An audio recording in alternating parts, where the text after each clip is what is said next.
What we've learned this week is what we've known all along, and that is the market's sway according to tariff talk. We saw that rally based on that report saying that his stance will be softer. Here we are. Auto tariffs are looming at any moment, and we saw the markets go lower. So what do we do? I think you're going to have to we've talked about it, you're going to have to be prepared for these types of, ebbs and flows in terms of the market, in terms of the rhetoric, and we're on the other side of it now. I think in terms of the broader market, 58 and a quarter in the S&P was the level I think collectively we thought we could trade to. We got close. That was a 50% retracement of the all-time high in this recent low. It all makes sense, and I think this sell-off is just a continuation of what's been in place since early January. Yeah. What do you think? Well, I think we failed at the 200-day in the NASDAQ and in the S&P. And the question is the Trump put really at a 5,500 strike? Because that's what we got.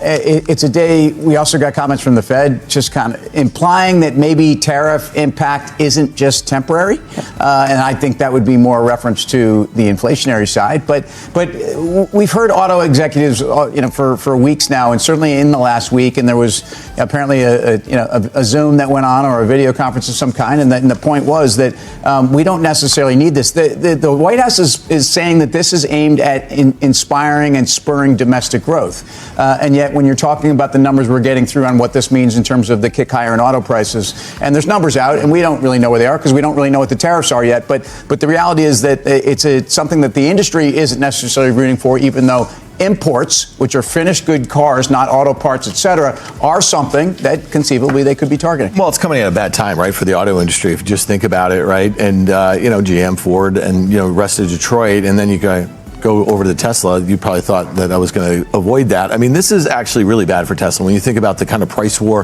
that is going on right here, if you start having some disruption in the supply chain of the parts that are coming in here, you think about how do you make that up? They're already doing like 0% financing and the like. Then you get the reciprocal tariffs, and you're going to China and you're saying to yourself, I'm competing right now with BYD. I'm competing with Xiaomi. This new car that they've introduced is outselling Tesla Model 3 right now. So, I think there's a lot of adverse effects that you could see on the auto industry, and I think it's actually probably worse off for Tesla. I think you have to trade through all of this.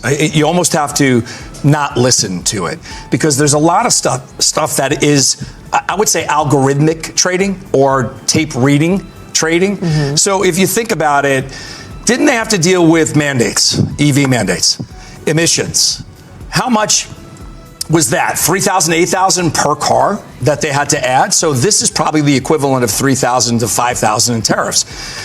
I would say avoid them because of recession, not avoid them because of tariffs. If the market's going to slow down, you have to avoid buying all these luxury items because the interest rates are too high. Isn't recession, though, a function of tariffs? Or you think? No, I think it could facilitate one. It could push us into one. Recessions are cyclical. They're natural, normal. I think we're overdue for one. Mm-hmm. I don't think this one will push us into one. There's none in place.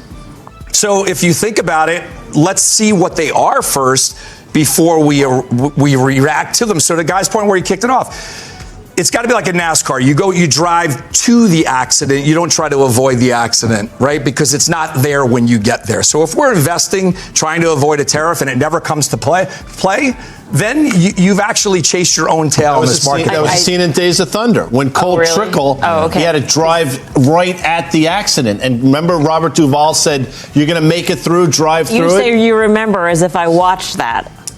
Well, it's funny because Tom Cruise is a big fan of the show. I understand. But this is more of a rubbing is racing situation, right? Because we don't really know, to your point, where this is going to end. And I actually think you have to take this at its face value right now. My view going into this stuff is that they were going to pull them. They just weren't going to do it. They were going to use it as a negotiating tactic, which, they did the first time around. So right now, if you do this, it's just really coming at a time where a lot of the data we're seeing from a consumer standpoint is not particularly great. And I think that, to your point, there's a lot of discretionary sort of thought process around buying a new car. And what Tim said, the 200-day moving average is 57, 56. We were below it for 11 days. We were below it for 9 days back in 2023. We popped above it. We failed. We didn't do that back in 2023. We stayed above it and we ramped right from there pretty much into year end.